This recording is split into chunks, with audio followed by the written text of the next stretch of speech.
Okay, let's unpack this. Imagine a massive, world-altering supercomputer, Right. and it's being built at a velocity that just defies normal construction timelines. Hmm. Now, imagine that machine demands enough electricity to power a medium-sized city. A whole city, yeah. And to meet that demand, dozens of truck-sized methane gas turbines are running day and night without the required air quality permits right next door to people's homes. It sounds less like rapid innovation and more like a high-stakes collision between that startup speed and, fundamental environmental law. Exactly. And this scenario is not hypothetical. It's the very heart of the story we're exploring today. It really is. Today, we're diving deep into the recent regulatory battle surrounding Elon Musk's AI company, xAI. And its massive data centers dubbed Colossus in Tennessee and Mississippi. Our source material centers on a really crucial ruling from the U.S. Environmental Protection Agency, the EPA, Yeah. and it declares these specific power generation practices illegal. This comes after a really fierce, determined battle waged by local community activists. And what the sources really lay bare is this clear, unavoidable conflict. The breakneck speed you need for dominance in AI. Right, to train the models faster than anyone else. Exactly. That speed is running directly into decades-old environmental laws. Laws designed to protect public health and, local air quality. So our mission for this deep dive is to figure out why AI is so hungry for power, how companies like xAI try to get around the rules to meet their aggressive timelines. And critically, what that pollution actually means for the people living next door. We're going to look at the specifics of these methane turbines, the legal strategies, the so-called portable power loophole. And the truly colossal scale of these supercomputers, especially the plans for what comes next. We need to understand not just what happened this past Thursday when the EPA ruling came down, Right. but why this case sets such a crucial industry-wide precedent. It really does. This ruling forces a reckoning with the fact that the AI race is not just a software challenge. It's a massive physical infrastructure challenge that now have to be compliant with federal law. Okay, let's jump straight into the physics of this, because the scale is absolutely staggering, and it explains why they felt they needed to find a non-traditional power source in the first place. We're calling this Section 1, the AI power problem and the Colossus scale. The core of the problem is computational intensity. It's just immense. Right.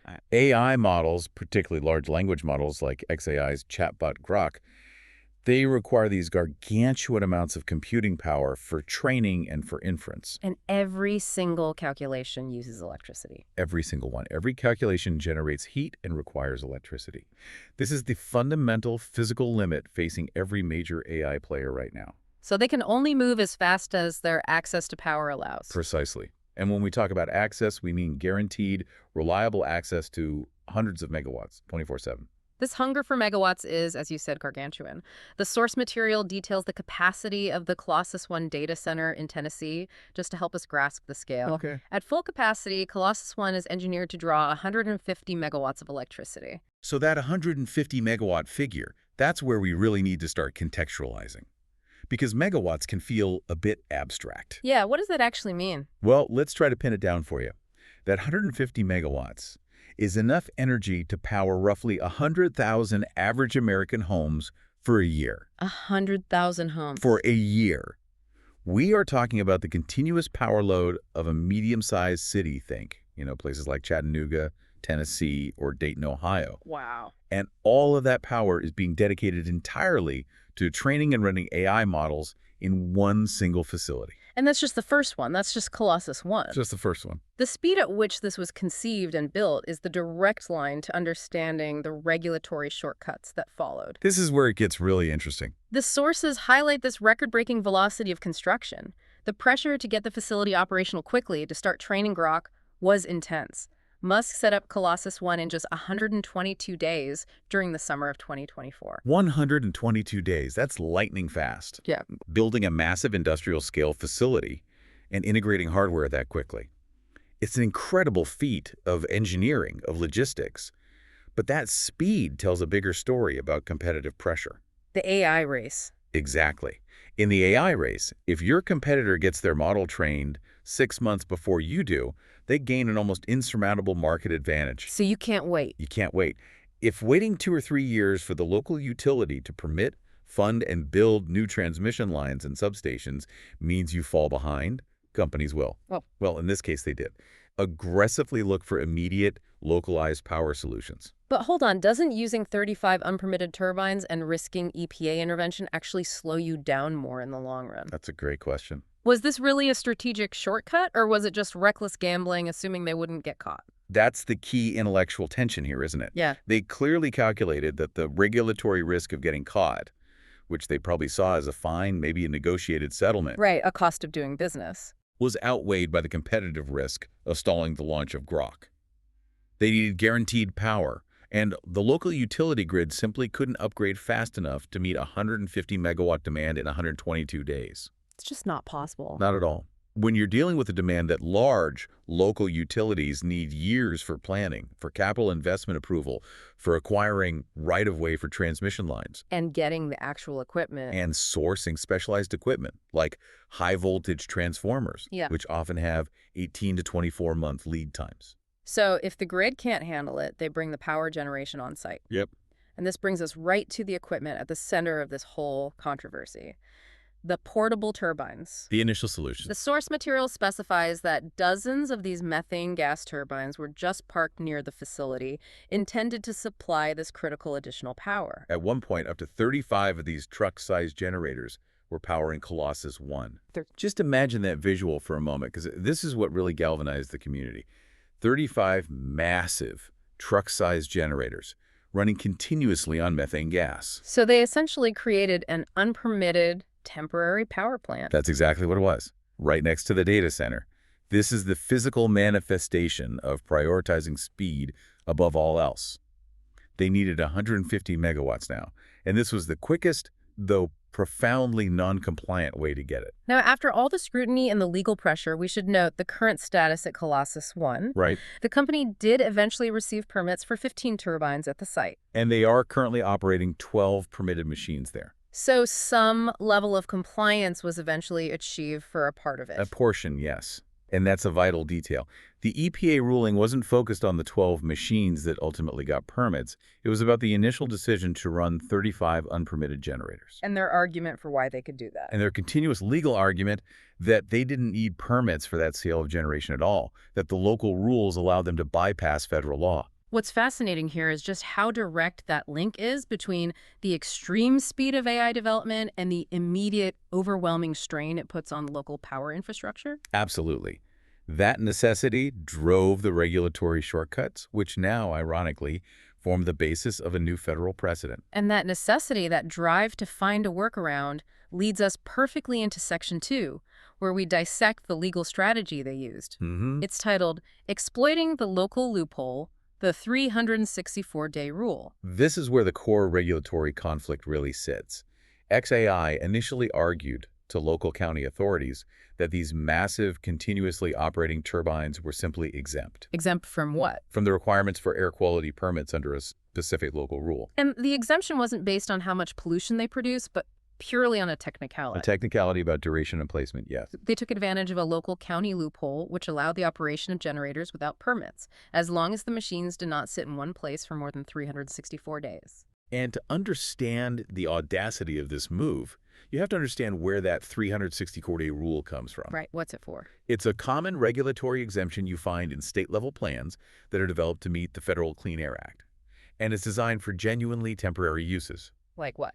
A few generators providing emergency power after a hurricane, maybe temporary power for a construction site, short-term stuff that doesn't continuously emit pollutants over a full year. So the idea is to avoid burdening actually temporary projects with the full federal permitting process. Precisely. The spirit of the law never envisioned 35 truck-sized units generating 150 megawatts of continuous power for a permanent 247, 365 supercomputer complex. But the letter of the law said, if it moves before a year is up, it's temporary. And that's what they clung to. The company treated these massive industrial generators as temporary infrastructure, simply because they could theoretically be unhooked and moved a few hundred feet before the 364-day mark. It raises a really important question, doesn't it? Is this truly temporary when 35 units are operating continuously to power a facility that is, by its very nature, permanent? Exactly. The intent of the power generation was absolutely permanent. The facility cannot function without that power. They were trying to define the generator's mobility rather than its operation. That distinction is crucial. Mobility versus operational intent. It's a legal fiction, essentially. It's like saying, if we move the chess pieces, the game just resets. And this wasn't an isolated decision made in a rush at the first sight? Not at all. The source material shows that this loophole was systemically applied to the second facility as well, which suggests this was a corporate strategy, not some logistical accident. Let's look at the status at Colossus 2, which is located just over the border from Memphis and South Haven, Mississippi. Right, and it also relies heavily on gas turbines. Colossus 2 is physically even larger, 1 million square feet. The power requirement is equally immense, and the facility has 59 generators in total. 59. And here's the detail that confirms the systemic nature of this. Critically, 18 of those 59 generators at Colossus 2 were also classified as temporary. So they didn't have air quality permits either. Correct. When you see this strategy repeated across two multi-million-dollar facilities, it demonstrates a deliberate, calculated effort to use this 364-day definition to bypass permitting and maintain that breakneck pace. The idea that you can build what essentially amounts to an unpermitted power plant just by promising to move the pieces once a year it's a fascinating legal challenge. It is. It highlights how cutting-edge tech and speed can just outpace and exploit regulatory language that was designed for a completely different scale of activity. And for an audience like ours, the key insight is that the environmental impact is identical whether the generator is on wheels or bolted to the concrete. That's the bottom line. If you're generating emissions continuously for 364 days, you're polluting.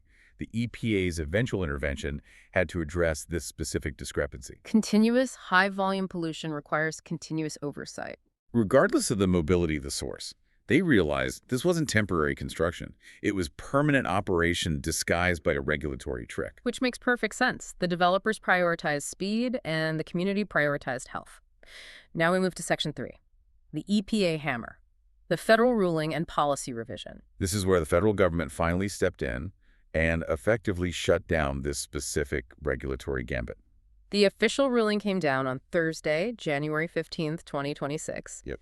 And the U.S. regulator explicitly and unequivocally ruled that XAI had acted illegally by using dozens of methane gas turbines without the required federal air permits. That was the moment the community groups knew their long fight had actually paid off. And the EPA didn't just issue an order against XAI. They used this case to enact a massive policy revision. A revision that affects the entire infrastructure industry. The core change was in regulatory interpretation. The EPA declared that these types of generators were not exempt. They revised the policies around gas turbines, stating clearly that operating these machines still requires air permits even if they're used on a portable or temporary basis. Effectively closing the 364-day loophole nationwide for facilities like this. This is a monumental shift, isn't it? It is, because it defines the purpose of the generation, not just the mobility of the equipment. The EPA essentially said continuous large-scale generation supporting a permanent data center is inherently not temporary. So they've removed the specific regulatory mechanism that allowed this to happen. They've removed the ambiguity, yes. And this has immediate implications for compliance because under this new ruling, the permitting for these turbines now falls under federal law. Federal oversight. It moves beyond the local county level where the loophole was initially applied. And that is the absolute key takeaway for the entire AI industry. It is. Federal oversight under the Clean Air Act means adhering to much more stringent standards. It includes requirements for applying what's called Best Available Control Technology, or BACT. BACT, what is that? It's technology to limit pollutants like nitrogen oxides. BACT requires advanced systems, things like selective catalytic reduction systems, SCRs. And that adds cost and time. A lot of cost, time, and complexity to the installation, all of which XAI was attempting to bypass. Now, those checks are mandatory. Amanda Garcia, a senior attorney with the Southern Environmental Law Center, she gave some clarity on this. She said the ruling makes it clear that companies have never been allowed to operate such turbines without a permit, and that there is no loophole. That language, never been allowed, is really telling. It's not just legal posturing. No. It suggests the EPA views the company's interpretation not as a clever use of a gray area, but as a deliberate misapplication of the law from the very beginning. So it validates the activist position all along. Completely.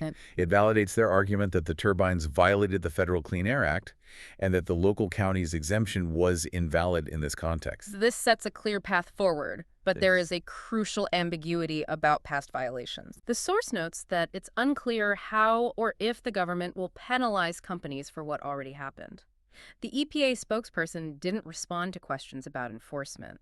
And that is the expected but, disappointing element of this, while the EPA has established a clear precedent for the future. The accountability for the pollution already generated is still up in the air. It's unsettled.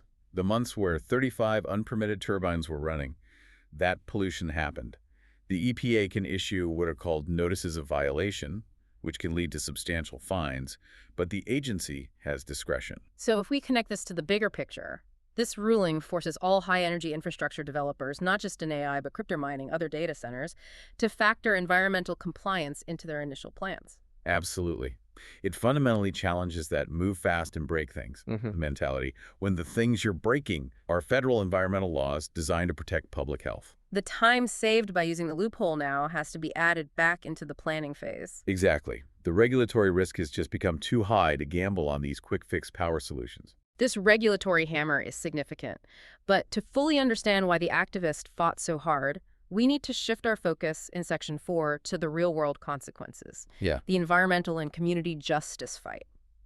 And this ruling, it represents a profound, significant win for the community activists in Memphis and Mississippi who have been battling this from day one. For them, this was never about legal technicalities. No, it was a fight for breathable air and for health equity. The context of the location is so vital here. The data center sits a few miles from historically Black neighborhoods, and the sources emphasize that the activists argue these are already overburdened communities facing a disproportionate amount of existing pollution. That term, overburdened community, is critical in environmental justice. These are areas that historically bear a higher load of industrial pollution from highways, old industrial sites, existing power plants. So when a company chooses to add 35 unpermitted high-polluting turbines to an already stressed environment, it's seen as actively exacerbating an environmental injustice. The community felt they were being targeted because their political voice might be perceived as weaker than, say, wealthier neighborhoods. And the specific health threat from these turbines is serious. We need to detail the pollutants. We're talking specifically about the turbines pumping harmful nitrogen oxides, or NOx, into the air. NOx is the major villain here. It's a group of highly reactive gases regulated strictly under the Clean Air Act for two main reasons. Okay. First, direct exposure to NOx is known to cause severe upper respiratory diseases. It aggravates conditions like asthma and bronchitis, especially in kids and the elderly. And the second reason? Second, and this is crucial for urban areas, NOx reacts in the atmosphere with sunlight and other compounds to create ground-level ozone. Smog. Smog, the visible hazy pollution we associate with summer air quality alerts. And that's a lung irritant. A powerful one. It can damage lung tissue even at low concentrations. The whole permitting process exists precisely to model these emissions, to determine the cumulative impact, and to require mitigation technologies to protect public health. And by using the loophole, XAI essentially skipped all of those public health safeguards. They skipped all of them. This is where the legal action stepped in. The key actors were instrumental in turning a local complaint into a federal precedent. Right. The NAACP, the National Association for the Advancement of Colored People, they initiated a lawsuit against XAI last July. And the involvement of the NAACP elevates this beyond just a local planning dispute. They grounded their lawsuit in the Federal Clean Air Act. And the Southern Environmental Law Center, the SCLC, also filed an intent to sue. They provided crucial legal and environmental science expertise to make sure the challenge was technically sound. And the voice of the activist really humanizes this struggle powerfully. Abra Connor from the NAACP had a strong quote. She said, "Our communities, air, water, and land are not playgrounds for billionaires chasing another buck." That quote just succinctly captures the core tension, the frustration. The pursuit of ultra-fast tech advancement by these massive wealthy corporations cannot be allowed to come at the immediate tangible expense of local residents' health. Especially in communities that are already disproportionately affected by pollution. Exactly. They successfully frame this not as a failure to file a permit, but as a deliberate act of pollution in an already vulnerable area. And we can quantify the positive environmental impact that this community fight achieved. We can. The EPA estimates the final action will result in net annual NOx emission reductions of up to 296 tons by 2032. Nearly 300 tons of harmful nitrogen oxide emissions annually. That is a profoundly significant reduction. It shows the scale of the harm that was happening. It shows the scale of the harm that was being planned for the long term under the guise of temporary operation. This ruling sets a nationwide precedent preventing hundreds of tons of pollution. So this raises that fundamental question. How do we balance technological innovation with the immediate, tangible health burdens placed on local communities? It forces developers to integrate equity and health into their planning rather than treating them as costly afterthoughts. It mandates that the cost of compliance, which often includes installing expensive pollution controls, becomes a mandatory cost of doing business. That is the true victory for environmental justice advocates here. It really is. And that balance is going to be tested immediately because the scale of the next projects in the pipeline just dwarfs everything we've discussed so far. Yeah. Which brings us to Section 5. The bigger picture, scaling up, and what's next? So we've established Colossus 1 required 150 megawatts. Colossus 2, the one in Mississippi, is 1 million square feet, required 59 generators. With 18 of them initially unpermitted, these are massive demands that already strained everything. It's already pushed the limits. But the real eye-opener, the number that makes all of this seem like small-scale planning, is the next iteration. Macro-harder. Yes, this third project named Macro-harder by Musk. The power requirement is just staggering. It will need nearly 2 gigawatts of computing power. Let's dedicate a serious moment to truly internalize that figure. 2 gigawatts. Or 2 gigabut. It's over 13 times the power required for Colossus 1. Which was already big enough to power 100,000 homes. Right. 2 gigawatts is not the size of a small city. It's the output of a major power generation source. To put that in industrial context, we are talking about the power draw equivalent to 2 full-sized nuclear power stations. 2 nuclear power stations, or maybe half the entire continuous power demand of a major city like Washington, D.C. or Atlanta. For a single commercial project, it's unprecedented in civilian infrastructure. It's industrial-level energy consumption on a scale few sites globally operate at. And this is why the EPA ruling is so timely and so disruptive. You can't hide a 2-gigawatt demand behind a 364-day loophole. You cannot. That regulatory bypass is eliminated. The bottleneck for macro-hard isn't going to be the chips or the cooling. It's going to be finding a location anywhere that has 2 gigawatts of excess capacity that can be connected quickly and compliantly. Building a 150-megawatt facility in 122 days was only possible because they built their own unpermitted power source. Yep. Building a 2-gigawatt facility in that time frame is, post-EPA ruling, logistically impossible. Completely impossible. The ruling ensures that macro-harder cannot rely on quick, unpermitted gas turbines.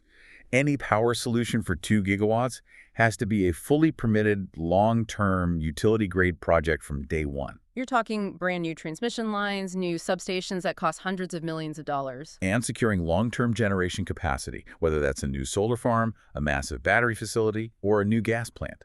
And the lead time for the equipment needed for a 2-gigawatt connection can easily stretch to 4 or 5 years. Which completely destroys the move fast and break things timeline. It shatters it. Precisely. The ruling effectively forces XAI, and any company planning this kind of scale, to become a primary energy developer itself, or to partner with utilities who can prove they can develop 2 gigawatts of compliant, clean power on a timeline acceptable to regulators.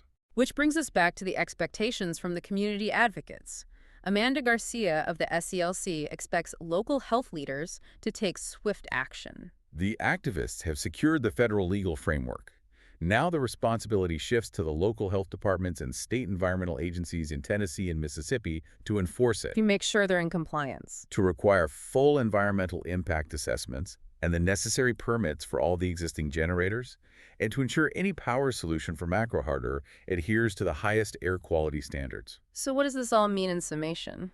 The EPA ruling mandates that future AI infrastructure, especially at this unimaginable 2-gigawatt scale, must be planned with fully compliant power solutions from day one. Relying on regulatory shortcuts that compromise air quality is no longer a viable speed-to-market strategy. The EPA has clarified the rules of engagement, and they favor compliance and community health over corporate speed. It confirms a profound truth. The bottleneck for the next generation of AI isn't technological. It's fundamentally infrastructural and regulatory. Finding 2 gigawatts of sustainable permitted power. That's the hardest challenge facing them right now. By extension, Facing every major AI company, they can't just buy the fastest chips, they have to buy a power plant, and they have to permit it legally. This deep dive shows that the race for AI dominance isn't just a software battle, it's a massive physical infrastructure contest that has just run headlong into federal environmental law and local resistance. The physical demands of the virtual world are becoming impossible to ignore. Especially when those demands result in nearly 300 tons of preventable no-NOx pollution every year. We started with a local regulatory battle over 35 portable generators, and we ended up defining a critical precedent for the entire AI industry. We learned about the 150-megawatt hunger of Colossus 1, enough to power 100,000 homes. And the calculated systemic attempt to use the 364-day loophole to treat permanent polluting generation as if it were just temporary construction. And we saw the tangible result. The EPA officially declared there is no loophole for this. If you're generating power at this industrial scale for a permanent facility, you need a full permit under federal law. Which sets the stage for the next much larger challenge, macro harder. Given that this next supercomputer will demand nearly 2 gigawatts of power, the core question is no longer can AI scale this fast? But where? Right, where in the United States or globally will developers find and connect this level of power responsibly now that regulatory bypasses have been effectively eliminated? It forces the industry to consider fundamentally different strategies, looking only at locations where established, permitted clean energy sources, massive hydro projects, major solar arrays, new nuclear plants already have 2 gigawatts of spare capacity. It makes finding the where the new multi-billion-dollar puzzle for AI dominance. Something profound to mull over as you see the next AI headline about the race for supremacy.